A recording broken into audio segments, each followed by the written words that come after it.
Müəssər bina necə olmalıdır? Müəssər bina hər kəsin, o cümlədən əlilliyi olan şəxslərin təhlükəsiz və rahat istifadə edə biləcəyi bir mühitdir. İlk öncə pilləsiz girişlər və ya standartlara uyğun panduslar olmalıdır.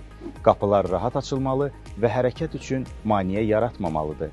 Dəhliz və keçidlərdə məkanlar geniş, maneəsiz və təhlükəsiz olmalıdır. Əlil arabası istifadəçilərinin sərbəst hərəkətinə imkan verməlidir. Liftlər əlçatan olmalı, düymələr rahat istifadə ediləcək səviyyədə yerləşdirilməli, səsli və vizual məlumatlandırma sistemləri ilə təmin edilməlidir.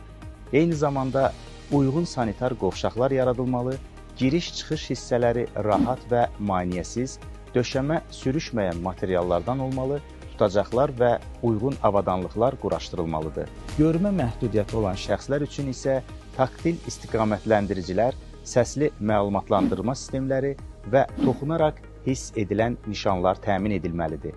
Müəssər mühit hər kəs üçün rahat və bərabər imkanlar yaradır. İnklüziv cəmiyyət naminə birlikdə çalışaq.